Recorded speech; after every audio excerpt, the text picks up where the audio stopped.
We're starting a 2-week series today called The Cross, and what we're trying to do is prepare our hearts and minds for the resurrection. But to understand resurrection, you have to understand what precedes it, the crucifixion. And so I just have a favor to ask. If you can silence your phones and put your phone away, and I know undoubtedly you have things that you have weighing on you and family stuff and job and that sort of thing. I just want you to mentally carve out a few moments this morning to where you're fully open. You're fully aware and you're fully present, because I believe through the passage that we're looking today, God has something that He wants to speak to everyone in this room. And so we have to prepare ourselves to be open to that. Now, that said, what I want you to do is I want you to reach in your program and grab your sermon notes, if you can, or just a piece of paper and a pen. And I want you to finish this sentence. I want you to complete this sentence. God's love for me is a blank. And I want you to put a number there between 1 and 10. 1 being low, 10 being high. And how I want you to answer this is not based on what intellectually you believe you know God must do, like God must love us, so intellectually it has to be a 10. I want to know how you feel based on this past year, on your experience with God and God's faithfulness or His absence or whatever He has led you through this past year. What number would you put there? Now, what I want to do is I want to talk about the things that Jesus suffered to show us how much God loves us. And the passage we're going to look at today is Matthew chapter 27. And so please, if you can, grab your Bibles. If you're brand new, we want to let you know that there are always Bibles on the carts that you can grab. Or you can, on your phone, download our app, Movie Church at the App Store. Pull up the Bible tab and it'll always be there. And so we're ready to jump in this passage, and we especially want to welcome those of you who are joining us live at King of Prussia as we jump into this. Let's begin. The first thing that this passage tells us is that Jesus was tortured by soldiers. Matthew chapter 27, verse 27 begins, "Then the governor's soldiers took Jesus into the praetorium and gathered the whole company of soldiers around him. They stripped him and put a scarlet robe on him, and then twisted together a crown of thorns and set it on its head. They put a staff in his right hand and knelt in front of him and mocked him. 'Hail, King of the Jews,' they said. They spit on him and took the staff and struck him on the head again and again. And after they mocked him, they took off the robe and put his own clothes on him, and then they led him away to crucify him." I don't know how many of you have seen the movie Black Hawk Down, which depicts the tragic events that happened in Somalia a number of years ago, where an officer basically was pulled out of a downed helicopter, beaten to death, stripped of his clothes, and paraded all the way through the streets. This is what this reminds me of. Roman troops were brought into Palestine to basically squash any particular revolts, because in the Jewish calendar there were a number of feasts where people would descend upon Jerusalem. The biggest one was the Passover, which coincided with Jesus' own crucifixion. And so the soldiers, the officers that were there were already on edge, sort of like if you've ever been to Times Square on New Year's Eve. You know, there's triple, quadruple security there, everyone's on edge, and that's exactly what's going on here. And so as Roman soldiers would do, whenever they would stress, whenever they were stressed, they would find a form of entertainment, and that's exactly what they did. Now, what did the soldiers do to Jesus? First, they stripped him completely naked. This is not an insignificant fact. Verse 28 says they stripped him. In Jewish Semitic culture, keeping your body covered was essential for purity. And so to be stripped naked was an utter humiliation. They took his clothes off, and then they put a purple robe on him. It says they put a scarlet robe on him. Purple was an expensive dye. Only the rich could afford it. And so it was a dye that was used to manufacture clothing for royalty. And it was a way of mocking his supposed kingship. Next, they put thorns on his head. It says in verse 29, they twisted together a crown of thorns and jammed it on its forehead. Because if Caesar wore a crown, shouldn't this fake king have a crown as well? And then they mocked him. They put a staff in his right hand and they bowed down. And they were laughing. "Hail, King of the Jews," they said. And then it wasn't funny anymore because they started beating him. The word strike in this passage comes from the imperfect tense in Greek, which connoted a continuous past action. It said they spit on him, took the staff, and struck him on the head again and again and again. Verse 27 says the Roman soldiers took Jesus into the praetorium, and then a little insignificant fact that appears to be to us, Matthew says a whole company of soldiers gathered around him. The Jewish historian Josephus tells us a Roman company of soldiers numbered around 600. And so while they were in this open area, they just moved him and tossed him around as they took turns, punching and kicking and pinching and biting and spitting and hitting and humiliating him over and over and over again. Finally, not insignificant, they spit on him, which is an ultimate form of insult for Jews. So he was beaten by a group of soldiers, and then next he was crucified on a tree, which doesn't seem like that big of a deal to us, but if you're a Jew in the first century, to be crucified on a tree was an ultimate form of rejection, as we'll see here in a second. Verse 31 says, after they mocked him, they took off the robe and put his own clothes on him, and they led him away to crucify him. And as they were going out, they met a man named Cyrene, named Simon. Cyrene was in modern-day Libya. And more than likely, Matthew was noting this because this guy Simon more than likely became a leader in the early church. And so often in the Gospels, when you'll see names that are dropped in certain narratives, it's because everyone knows that person. And so they're giving the backstory to that person. And so Simon was there, just happened to be in the crowd, and the Roman soldiers grabbed him and forced him to carry the cross. They came to a place named Golgotha, which means the place of the skull, where they offered Jesus wine to drink mixed with gall, but after tasting it, he refused to drink it. When they had crucified him, they divided up his clothes by casting lots. These might be able to sell these things. And sitting down, they kept watch over him, and above his head they placed the written charge against him. This is Jesus, the King of the Jews. 2 robbers were crucified with him, one on his right and one on his left. Now, verse 32 tells us as they were going out, they met Simon, and they forced him to carry his cross, and that's because Jesus was so disoriented and so weak by this time that he simply would not have been able to fulfill that task on his own. So they grabbed Simon because it would be too dishonorable for a Roman soldier to carry a cross for one of their convicts. The guards led him through town. They led him through town as a way of intimidating and pushing aside people that were in the marketplace there for their day. They wanted to make sure everyone understood this is what happens when you defy Rome. Reminds me of what Jesus said in Matthew 16:24. If anyone would come after me, he must deny himself and take up his cross and follow me through town. Verse 33 tells us they came to a place called Golgotha, which means, Matthew is translated from the Aramaic, the place of the skull. Golgotha was a garbage dump on the edge of a hill, so in the same way that you would have this large hill that would be there and there would be a long drop-off down there, you would take trash, you would take dead animals, dead bodies, and you essentially, as a way to quickly dispose of them, you would just throw them over the edge. And so right on the edge of this hill would have been holes in the ground where they would have placed stakes where they can crucify someone, and they took Jesus there. Golgotha is the Aramaic word for skull. In fact, our word Calvary comes from the Latin word calvaria, which means skull. And so the next thing is significant. They, the Roman soldiers, offered wine to drink for Jesus, but it was mixed with gall. But after tasting it, he wouldn't turn his head to it. He wouldn't drink it.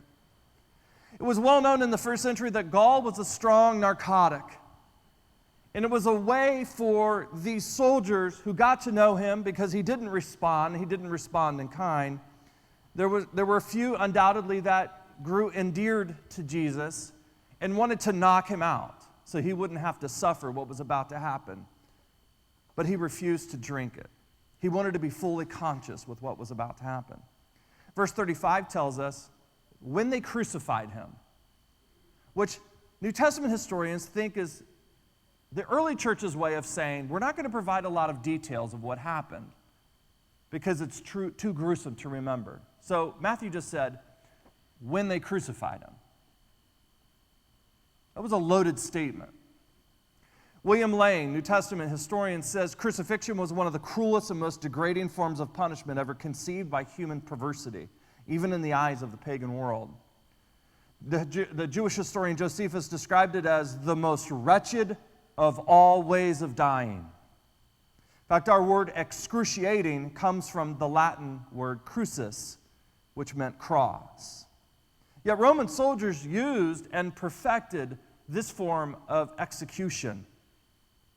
Jewish law strictly forbade anyone who was Jewish, was Jewish, to crucify someone or to hang someone or crucify him on a tree, because if they were in some way, shape, or form a religious leader or someone that was esteemed, crucifixion on a tree was an acknowledgement that they had been disowned by God. Because in the Old Testament law, in Deuteronomy 21:23, it says, "Cursed by God is any man who hangs on a tree." That's why Jews would always call for someone to be stoned. One thing that happens in our multicultural desire to whitewash the narratives of the gospel is to expunge any culpability on the part of Jewish leaders for the death of Jesus. Now, this happened in the 20th century primarily because Christians were jerks to Jews. They would relegate them to certain ghettos. They would mistreat them. And those Christians at the time would point to the Gospels. You crucified our Lord, now we're going to treat you like garbage. And so there's obviously been a rise to point to the Romans as the people who basically instigated this whole thing, when in fact that it was not true. Christians can be kind. They can be generous and gracious to Jews, but still acknowledge the fact that we're not going to whitewash history. It doesn't make us racist in any way, shape, or form to acknowledge what happened. On the night that Jesus was betrayed, when they were making the decision, what do we want to do with this person, the Jewish leaders said, crucify him on purpose. Don't stone him, crucify him, because we want everyone to know that this person has been abandoned by God and rejected by God, because we all know the Old Testament law.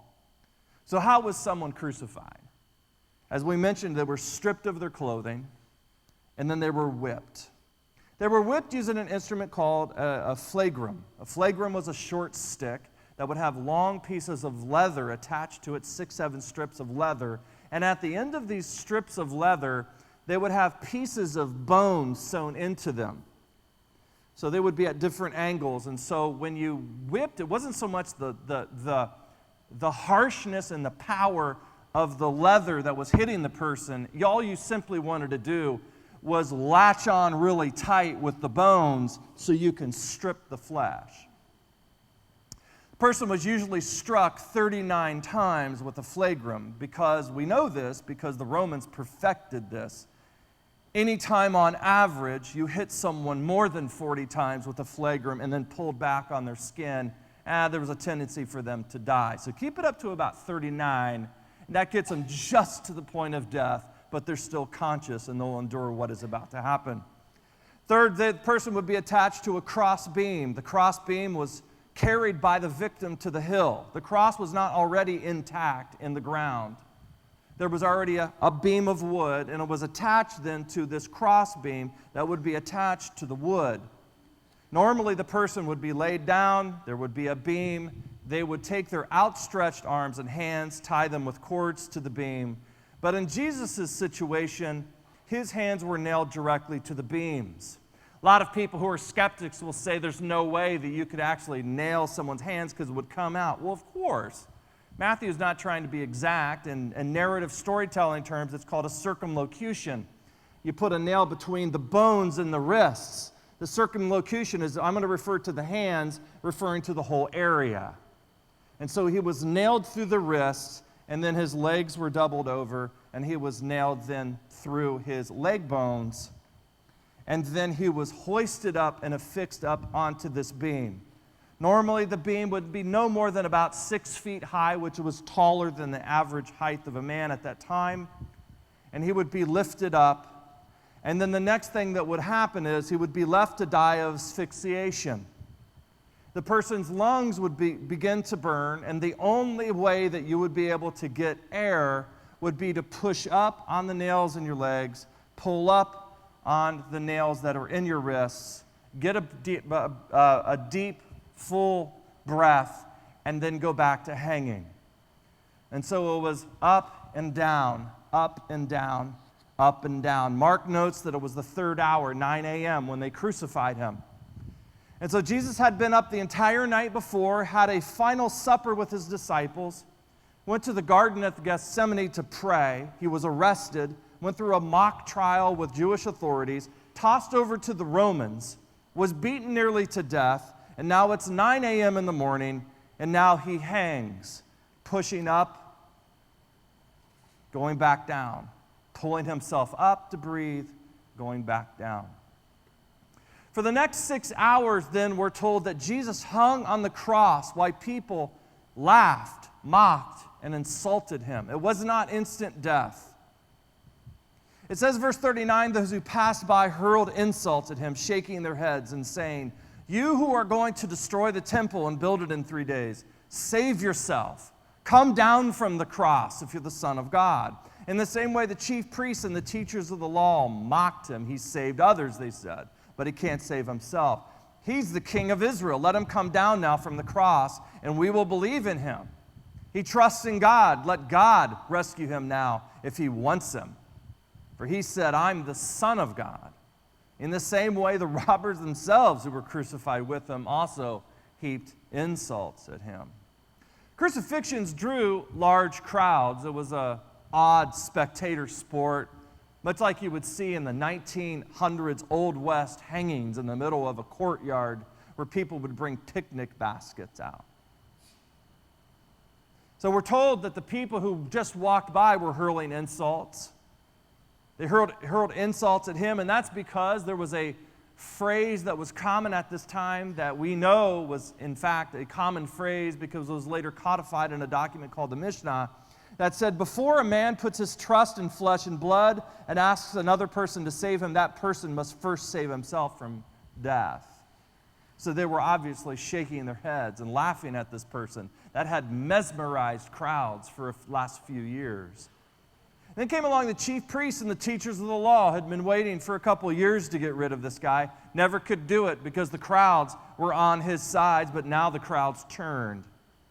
And finally, those who were on the cross joined in. The robbers who were crucified him also heaped insults. And the point is, here Jesus stood, completely helpless, had been teaching for 3 years that he could save people, and now he couldn't even save himself.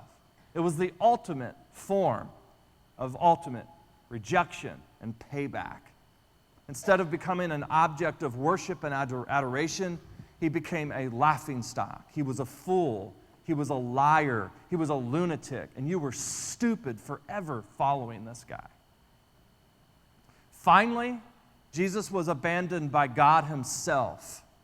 It's very clear from Matthew's narrative that heaven turned its gaze from Jesus. Verse 45 says, from the 6th hour, which was at noon, until the 9th hour, darkness came over all of the land. About the 9th hour, Jesus cried out in a loud voice. Matthew records his exact words in Aramaic. He's like, I never want anyone to forget what he said. His exact words, Eloi, Eloi, lama sabachthani, which translated for those of you who are around the Mediterranean world who are reading my gospel in Greek, that means, my God, why have you forsaken me? Matthew's like, why would that have happened? That would have happened because at the sun's zenith, at 12 o'clock noon, Matthew says an eclipse occurred, and it stayed dark for 3 hours. And the picture here is quite clear. Once it turned dark, Jesus knew exactly what God was doing. And the only time in human history, only to be repeated again at the final day of judgment, when God turns his back on non-believers and sends them off to eternal conscious torment outside of his presence for eternity, God turned his back on Jesus. And so it's understandable why he would say, "Why have you forsaken me after what I have done? Let me die here, but don't forsake me. Please don't forsake me." And with a loud scream, it says that he died. Now let me conclude with 2 quick comments. The first is, this was all voluntary. Think of everything that happened. The betrayal, the arrest, the mock Jewish trial, the mock trial by Pilate, the beatings by the soldiers, the humiliation of being stripped naked in front of your family members and your neighbors and your coworkers, the whipping that almost killed him, the nails being driven into his arms and into his legs, hung up on a beam and left to die for 6 hours. When Jesus was arrested in the Garden of Gethsemane, Peter tried to fight back. Jesus told him, "Lower your sword. Don't you think I could call upon my Father and he would put at my disposal 12 legions of angels? There would be nothing but a blood spot on this ground right now. All I had to do was ask my Father to do that. I'm not going to do that." And then finally, Jesus did this voluntarily in your place and in mine. Everything that happened that day, from the beatings to the death on the cross, Jesus did nothing. He was the spotless, innocent lamb that Isaiah spoke about. Yet he died not for anything that he did, but for the things that we would do. Every act of unforgiveness, every thought and act of hate and anger, every impure thought, every slanderous word, every mistake was cast upon him.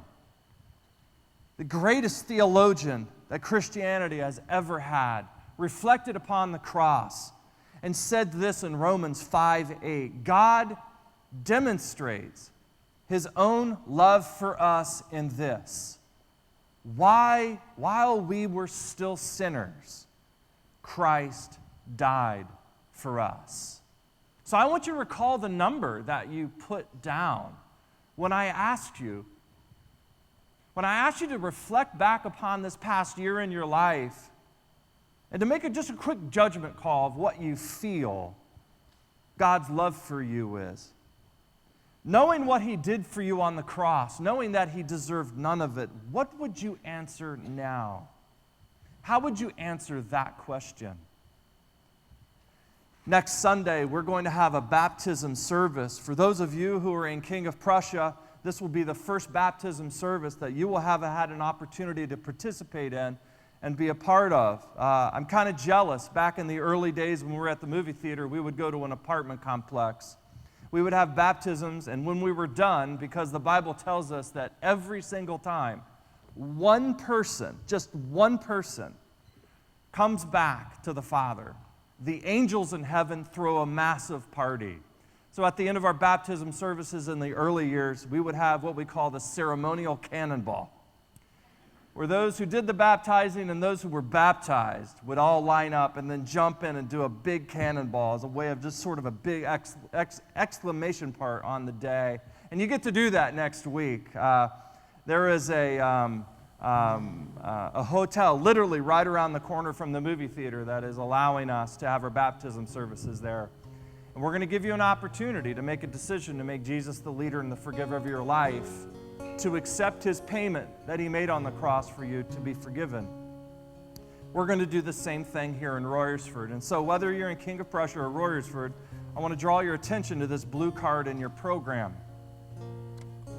At our baptism service next week here in Royersford, it's going to be in the service, 9, 10, 15, and 11:30 in the service. We're going to give people an opportunity to be baptized. And if you have not taken this next step in your spiritual journey, I want you to simply, during the communion time, ask the question, why not? What am I waiting for? Everything that you've ever done can be forgiven. You start over. It's like an old car that you thought wasn't very nice. And you turn around and you get it cleaned up and detailed. And yeah, there's still that little dent there. Yeah, there's still that little thing that's there, that little place in the seat that's torn. But man, that car looks great cleaned up. That car looks great detailed. And that's what happens with our lives. There are some things we can't change. We can't change some of the decisions that we've made. But God can come into our lives and He can make all things new again. Well, the rip will be there and there will be the little thing that's over there, but you have a new mind and a new heart and a new future. Everything that you've ever done is completely forgiven. That weight, gone. You're going to be set on a path to a complete and total promise that is ahead. And so during communion time, what we're going to do right now is I want you to take the cards. And if you're ready to make that decision, to make Jesus the leader and the forgiver of your life, I want you to fill out that card. And I want you to fold it in half. And as you leave today, I want you to drop it in the bowls where the ushers are. I just want to acknowledge there are a lot of people in the room that feel that they have already been baptized when in actuality you haven't. A lot of you have been baptized as a child. When the Bible talks about baptism, it uses the Greek word baptizo, which means to be completely dipped underwater, to be submerged, immersed. And it's a decision that is made by the person who is making the decision to be baptized. You have to be old enough to be able to believe. You have to be old enough to be able to repent. Now, for you to choose to be baptized is not to say that what your parents did for you was bad. What your parents did for you was the best that they knew how to do. They laid a great foundation for you. But what you're saying is, I'm going to honor what my parents did for me, and this is going to be my decision. I am going to make this decision. I'm going to honor them, but I'm going to build upon the foundation that they've given me, and this is going to be my decision. And so we're going to give you an opportunity to do that. So as the ushers come, what we want you to do is we want you to take the trays. We want you to grab a piece of bread, which represents Jesus' broken body. He tells us every time we're to meet, we're to remember His death and His sacrifice. And to take the cup, which represents His blood. And we're together, once everyone has been served, we're going to take the bread and the cup as a physical, spiritual reminder of the price that was paid so that we could find our way back to God. And so in a moment, the ushers are going to come. You're going to grab grab the trays, take the elements, and after everyone has been served, we'll take together. Thanks for watching today's message. For more practical resources to help you and your family, please go to Brian's website at brianjones.com.